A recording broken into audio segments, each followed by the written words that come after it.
नाही साहेब हे बघा ऐकून घेतो याचा अर्थ धमकी द्यायची नाही धमकीचं नाही साहेब. आम्ही कार्यकर्ते म्हणून काम ए, बोलू नको. धमकी द्यायची बिलकुल नाही.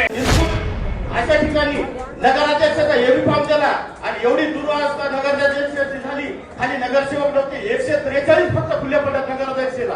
कारण तुम्ही इथं ना परभणीचा जिल्हा प्रमुख नगराध्यक्षाचा उमेदवार भरोसे साहेबांना विचारा. जिल्हा प्रमुख आहे काय कोण होतो नगराध्यक्ष? 143 खुले पडत साहेब. अरे थांब ना बाबा, कोण होतं मग? 143 महापालिकेला उमेदवार 35 होते तर 35 अरे हो बाबा, ऐकतोय. एक मिनिट भरोसे. ए बाबा थांब ना रे. एक मिनिट थांब. भरोसे थांबा, 2 मिनिट थांबा. अरे त्यांनी ते विचार साहेब 35 उमेदवार दिले. 35 उमेदवारापैकी तुम्ही सांगितलं होतं 50% वाटा युवा सैनिकाला द्या. आम्हाला एक सध्या महापालिकेत विश्वासात घेतलं नाही. विश्वासात घेतलं नाही म्हणून पूर्ण 0 रिझल्ट आला. आणि 35 उमेदवारापैकी फक्त 5 शिवसेनेचे उमेदवार होते.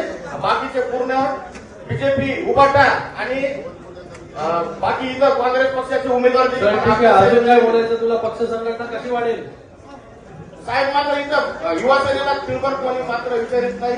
आपण आपले फादर बॉडीचे फक्त 2-4 पदाधिकारी घेऊन चालतात. युवा सेनेला इथं महत्व नाही. आम्ही युवा सेनेची पूर्ण टीम आहे. मात्र एकजुटीनं आमची राहते. कोणापेक्षा एकमेकावर विरोध नाही. आणि आम्ही जिल्हा परिषदेला साहेब अध्यक्ष पदाचा उमेदवार निवडून आणला. मात्र विरोध पक्षाच्या विरोधात काम करून मी तुम्हाला प्रूफ देतो.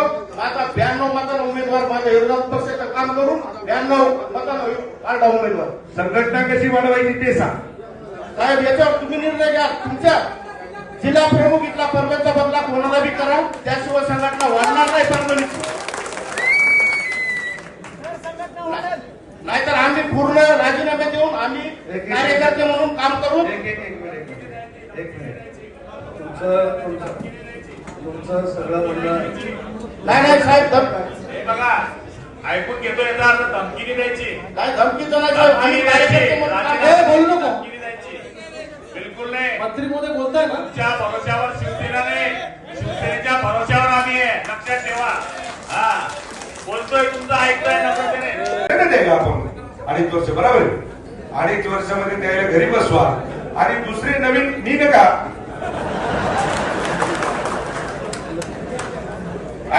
आरोग्यावरती करा साहेब. गुरुवर्य सन्माननीय सुभाषराव वानखेडे साहेब आता बिचारे तुम्हाला सांगतो होते तिकडं पण इमानदारीद्वारे माझ्या पाठीमागे खबीरपणे त्यावेळेसही उभे काँग्रेसमध्ये बी गेले. पण तुम्हाला सांगतो त्यांनी जे झाड लावलं त्या झाडाला पाणी घालत ते राहिले. घरात ठेवा. त्याने ज्याने केलं त्याचं काम आपण केलं म्हणलंच पाहिजे. हा आणि बाई पण तुम्हाला पुन्हा माझी कळकळीची विनंती आहे की अशा पक्षविरोधी काम करणाऱ्याला नाही तर मग तुम्ही आम्हाला आदेश द्या. आम्ही बी शिंदे साहेबांचे पठ्ठे आम्हालाही सांगायची गरज नाही त्यांना हिंगोलीच्या बाहेर कसं काढून द्यायचं. बरोबर आहे का नाही? त्याच्यामुळे आपल्याला कळकळी तुमच्या इकडे होते का रे बाबा? मग मी एकटाच विरोधात चलून तुम्ही हो म्हणा की बस. खरंच आहे वस्तुस्थिती. जिथं तुम्हाला सांगतो की आपण खायालो आणि त्याच ताटात जर आपण थुकत असेल तर मला वाटतं सर्वात मोठं पाप आपण त्या ठिकाणी करायला होताना ठेवा. शिवसैनिक माझा रात्रंदिवस काम करतो. सतरंजा उचलतो. तुमचं नेत्याला जर एक सर्वसामान्य शिवसैनिकांचा विचार घ्या आणि त्या ठिकाणी तुम्ही निर्णय घ्या अशी आपल्या सगळ्या जणांना मी विनंती करतो.